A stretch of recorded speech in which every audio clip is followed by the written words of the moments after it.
জোড়া দান করবে, অন্যজন যদি 72টা হুর পায়, 70টা পায়, ও 140টা পাবে, ডবল উদ্যান পাবে। সব দিকেই আল্লাহ তাবারাক ওয়া তাআলা ওকে ডবল ফ্যাসিলিটিতে রাখবি, ওকে ডবল ফ্যাসিলিটিতে লাগবে। হাজি, ভয়ের ব্যাপারটা ভিতরে।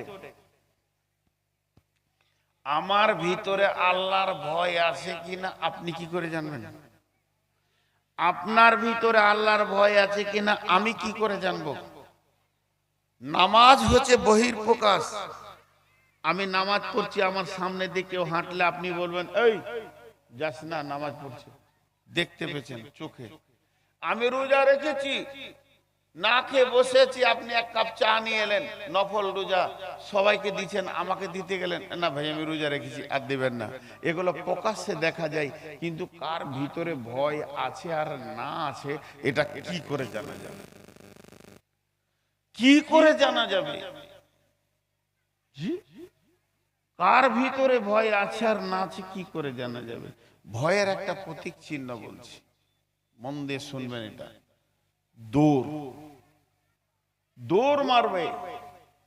এই যে রায়গঞ্জ ইটাহার থেকে গাজলের দিকে আমার গাড়িটা দৌড়ছে রাতে, তাও অনেকটা রাতে, আর দ্রুত গতি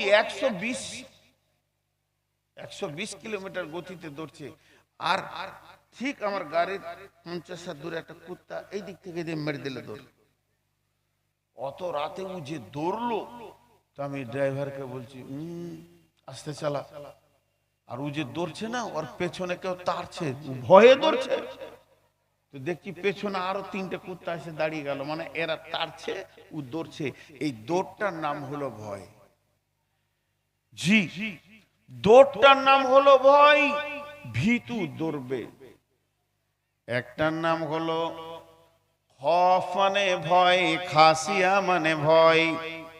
ভয়ের দুটি ভাগ আছে, অনেকবার বলেছি আমি, একবার নয়, অত্র এলাকায় শতাধিকবার বলেছি। একটা আব্বাকে দেখে ভয় লাগে, একটা বাঘকে দেখে ভয় লাগে। যখন আব্বা দেখে ভয় লাগবে তখন তুমি দৌড়ে পালাইও না, আর বাঘকে দেখে যখন ভয় লাগবে তখন তুমি দৌড়ে পালাও। আব্বাকে দেখে ভয় লাগলে তার রাস্তা হচ্ছে আব্বা বলে গলাটা জড়িয়ে ধরো, আর যখনই আব্বা বলে আব্বার গলাটা জড়িয়ে ধরবে তাহলে তোমাকে ল্যাংচা দেবে, চমচম দেবে, পাঁপড় দেবে, মিষ্টি দেবে, সিঙ্গারা দেবে, তোমাকে আব্বা খুশি করে দেবে। আর বাঘকে দেখে যখন ভয় লাগবে তখন তুমি দৌড়ে পালাও, দৌড়ে পালাও, এত দৌড়া দৌড়বে যেন ওই সীমানার মধ্যে তোমাকে না পাওয়া যায়, আর বাঘ তাইলে তোমাকে খেয়ে নেবে। আব্বাকে দেখে ভয় লেগেছে, গলাটা জড়িয়ে ধরেছো, বাঘকে দেখে ভয় লাগলে গলা জড়িয়ে ধরতে যেও না, বাঘকে থেকে পালাও, আব্বাকে জড়িয়ে ধরো, আর আব্বা থেকে পালাও, বাঘকে ধরো। এটা ভুল হয়ে যাবে, বাঘ তোমাকে ফেরে খেয়ে শেষ করে দেবে। তাহলে বাঘকে যখন ভয় লাগবে কি করতে হবে? তোমাকে পালাতে হবে। বাঘটা আছে কোথা? না এই ভুট্টার ভুঁয়ে বাঘ ঢুকেছে, শুনতে পেয়েছেন? তাহলে যে জায়গায় বাঘটা লুকিয়ে আছে ওই জঙ্গল থেকে এত দৌড়তে হবে, নিরাপত্তার জায়গায় চলে যেতে হবে, যে জায়গাতে বাঘ নাই ওই জায়গাতে পৌঁছাতে হবে, তাহলে তুমি নিজেকে বাঁচাতে পারবে। অতএব বন্ধুরা আমার, আল্লাহকে যখন ভয় লাগবে, আল্লাহকে ভয় করার কথা বলা হয়েছে, আল্লাহকে যখন ভয় লাগবে তখন আল্লাহকে জড়িয়ে ধরো। তার মানে মসজিদে যে উবুর হয়ে পড়ে যাও, লাভ কি হবে? তোমার গুনাহ মাফ হবে, তুমি জান্নাতে চলে যাবে, তোমার তওবা কবুল হবে, তোমার ঘরে বরকত আসবে, শান্তি আসবে, সব পেয়ে যাবে। আল্লাহ থেকে দৌড়ে পালাইলে হবে না। আর জাহান্নামকে যখন ভয় লাগবে, জাহান্নামকে যখন ভয় লাগবে তখন দৌড়তে থাকো। কোন দিকে দৌড়বো? বলে জাহান্নাম যেখানে আছে ওইখান থেকে পালাও। জাহান্নাম কোন জঙ্গলে আছে? পাটের ভুঁয়ে না ভুট্টার ভুঁয়ে না শাল বনে না ইউক্যালিপটাস বনে? জাহান্নাম আছে গুনহা নামে জঙ্গলে, জাহান্নাম আছে গুনহা নামে জঙ্গলে। তুমি তাড়াতাড়ি গুনাহ থেকে বের হয়ে দৌড়তে দৌড়তে দৌড়তে দৌড়তে নেকির গ্রামে ঢুকে যাও, জাহান্নাম থেকে তুমি বেঁচে যাবে।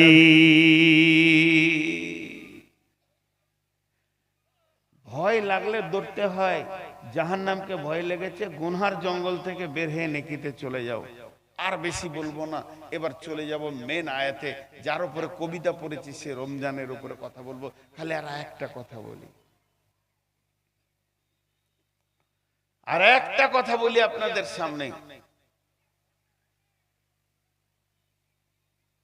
এই যে গোটা প্যান্ডেলটা চলছে, এতগুলো লাইট মাইক, এতগুলো লোক, আলো চলছে, একটা কেবল আছে, কেটে দেন সব আন্দাজ, আবার লাগিয়ে দেন সব চলবে। তো আল্লাহ তাবারক ওয়া তাআলা বলছে ভয় তোমার কি করবে জানো? তোমাকে গুনাহ থেকে বাঁচাবে। নবীজি বলছেন ও আখিফুহুম ফিল্লাহি, মাআজ, তুমি যেখানেই থাকো আল্লাহকে ভয় করো।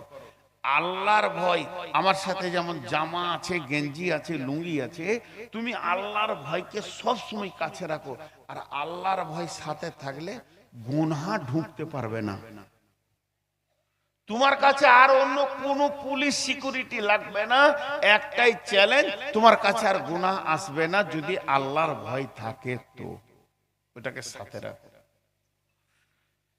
আল্লাহ তাবারক ওয়া তাআলা বলছেন বিসমিল্লাহির রহমানির রহিম, ইয়া আইয়ুহাল্লাযীনা আমানুত্তাকুল্লাহা ওয়া কুলু কাওলান সাদীদা ইসলিহ লাকুম আ'মালাকুম ওয়া ইয়াগফির লাকুম যুনুবাকুম ওয়া মান ইউতি'ইল্লাহা ওয়া রাসূলাহু ফাকাদ ফাযা ফাওজান আযীমা।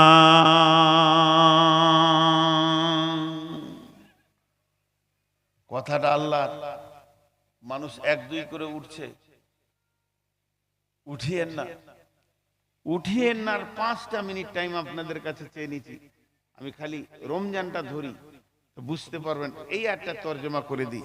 আল্লাহ বলছেন হে মুমিনগণ, হে মুমিনগণ, ও ঈমানদারেরা, তোমরা আল্লাহকে ভয় করো। যখনই আল্লাহকে তোমরা ভয় করবে, তোমার জবান কন্ট্রোল হয়ে যাবে। ওয়াকুলু কাওলান সাদীদা, তোমার জিভ কন্ট্রোল হয়ে যাবে। আর যখনই তোমার জিভ কন্ট্রোল হয়ে যাবে, তখন সারা শরীরে যত অঙ্গ ছিল, যে যে গুনাহ করত, সবাই গুনাহ থেকে পেছিয়ে যাবে। আর সব গুনাহগুলো যখন তোমার দ্বারা বন্ধ হয়ে যাবে, তখন আল্লাহ তোমার গুনাহগুলোকে মাফ করে দিবে। ওয়া ইয়াগফির লাকুম যুনুবাকুম, তোমার গুনাহ মাফ হয়ে যাবে। যখনই তোমার গুনাহ মাফ হয়ে যাবে, তোমার সামনে একটা হাই রোড আসবে। ও মান ইউতি'আল্লাহ ওয়া রাসূলাহু, যে আল্লাহ এবং তার রাসূলের ইতাআত করতে শুরু করে দিবে, ফাকাদ ফাযা ফাওজান আযীমা, ফাকাদ ফাযা ফাওজান আযীমা। এ সব থেকে বড় সফলতা অর্জন করবি। আর সব থেকে বড় সফলতা কাকে বলে? কিয়ামতে, কবরে, হাসরে, জাহান্নাম থেকে বেঁচে দিয়ে জান্নাতের মেহমান হবি। তাহলে আল্লাহর ভয় আপনাকে গুনাহ থেকে বাঁচালো। আমি এতক্ষণ আপনাদেরকে যে কথা বললাম, এবার বোঝার চেষ্টা করেন। মেন বক্তব্যে যাচ্ছি কিন্তু ট্রান্সফার দিচ্ছি। আমি এতক্ষণ যা আপনাদের কাছে বক্তব্য রাখলাম 25-30 মিনিট, যে কথা কটা বললাম সবগুলো কোরআনে আয়াত থেকে বলেছি। তার টোটাল সার অংশ হচ্ছে, যদি তুমি মুত্তাকি হয়ে যাও, তোমার দিলে যদি আল্লাহর ভয় ঢুকে যায়, তুমি সব জায়গায় বেঁচে যাবে, গুনাহ থেকে বেঁচে যাবে, জাহান্নাম থেকে বেঁচে যাবে, আযাব থেকে বেঁচে যাবে, পুলসিরাত থেকে বেঁচে যাবে, কবরে আযাব থেকে বেঁচে যাবে, আর সফলতা পেয়ে তুমি জান্নাতে আনন্দ হবে। এবার বলেন, মুত্তাকি হব কি হব না? মুত্তাকি হতে মন চাইছে কি চাইছে না? মুত্তাকি হতে মন চাইছে, কিন্তু মুত্তাকি হওয়া এত দারুণ জিনিস, এটা পৃথিবীর মানুষের বুঝেই আসছে না, এটা আল্লাহ জানে। আমি যতই বোঝানোর চেষ্টা করি, আল্লাহ যেটা জানে ওইটা বুঝিয়ে আপনাদের ভিতরে আমি ভরে দিতে পারবো না। আল্লাহর অস্তে দিয়ে হাত দুটো ধরে বলছি, একজন উঠবে না, এই 5টা মিনিট কথা শুনে আপনি চলে যান, আমি আর আপনাকে বসতে বলবো না। মুত্তাকি যে কত লাভ, ওই লাভটা আমি চেয়ারে বসে কোরআন হাদিস দিয়ে আপনাদের ভিতরে ভরে দিতে পারবো না, আসলটা জানে আল্লাহ। ছোট্ট একটি উদাহরণ দিব। মাদ্রাসায় পড়লে আলেম হবে, মাওলানা হবে, মুফতি হবে, মুহাদ্দিস হবে, মাদানি হবে, কারি হবে, হাফিজ হবে, এটা যে কত লাভ ওই ছেলেগুলো বুঝে না, গার্জেনগুলো বুঝে। গার্জেনগুলো বুঝে, আর ছেলেদের মনে হচ্ছে আমার বাপ জালেম, আমার উপরে অত্যাচার করছে। আমি নিজে নূর মোহাম্মদ মাদ্রাসা থেকে একবার পালিয়ে এসেছিলাম, বাড়ি চলে এসেছিলাম পালিয়ে, 2 দিন 3 দিন বাড়ি ঢুকিনি, আব্বা খুঁজে খুঁজে বের করলো। তো ছোট ছেলে, সমস্ত বেডিং আব্বার মাথায়, আমার কাছে কিছুই নাই, খালি পাঞ্জাবি পায়জামা পরে আছি মুফতির মতন, আর আব্বার পেছনে হাঁটছি। গোটা বেডিংটা মাথায় করে মাদ্রাসায় নিয়ে গিয়ে হেড মৌলানার হাতটা ধরে বলছে, ছেলেটা লেন। মৌলানা বলছে, লিব না, পালিয়ে গেছে, লিব না, লেন।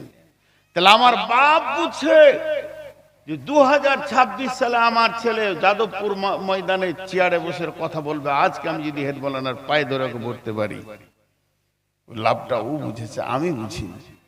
এখন আমি বাপ হয়েছি বলে বুঝছি। তো এই মুত্তাকির যে কি লাভ, এটা কে বুঝেছেন? সম্পূর্ণ নিখুঁত 100-তে 100 কে বোঝেন? জোরে বলেন, কে বোঝেন? আল্লাহ। এবার আল্লাহ বলছে, বান্দা তোদেরকে আমি মুত্তাকি বানাবো। কে বানাবেন? আল্লাহ। বিসমিল্লাহির রহমানির রহিম। শাহরু রমাদানাল্লাযী ইয়া আইয়ুহাল্লাযীনা আমানু কুতিবা আলাইকুমুস সিয়ামু কামা কুতিবা আলাল্লাযীনা মিন ক্বাবলিকুম লাআল্লাকুম তাত্তাকুন। ইয়া আইয়ুহাল্লাযীনা আমানু, হে ঈমানদাররা, কুতিবা আলাইকুমুস সিয়াম, তোমাদের জন্য আমি রমজান মাসের রোজাকে ফরজ করে দিলাম। তোমাদের জন্য রোজা রাখতেই হবে, রাখতে হবে নয়, রাখতেই হবে, এতটা ফরজ করে দিলাম। তোমরা খেতে পাবে না, পানাহার পাবে না, বিবি পাবে না, এগুলো সব তোমাদের বিরত হয়ে যাবে। তবে তোমরা যদি এ কথা মনে মনে ভাবো আমাদের উপর একটা জুলুম করা ইবাদত দেওয়া হয়েছে, এত গরমেও 1 গ্লাস পানি পাবো না, বলে না না তুমি পাবে না। আল্লাহ বলছেন কোনদিন তোমাকে খেতে দিব না। তাহলে কি আমাদেরকে শেষ উম্মতকে কষ্ট দেওয়া হচ্ছে? আল্লাহ বলছেন না, কামা কুতিবা আলাল্লাযীনা মিন ক্বাবলিকুম, যেমন তোমাদের পূর্বপুরুষের উপরে এই রোজাটা ফরজ ছিল। রোজা একালের নয়, উম্মতে মুহাম্মাদের নয়, এই রোজাটা পূর্ব থেকেই চলে আসছে ফরজ। এই রোজা তোমাদেরকে রাখতেই হবে, না খাওয়ার ইবাদতটা করতেই হবে।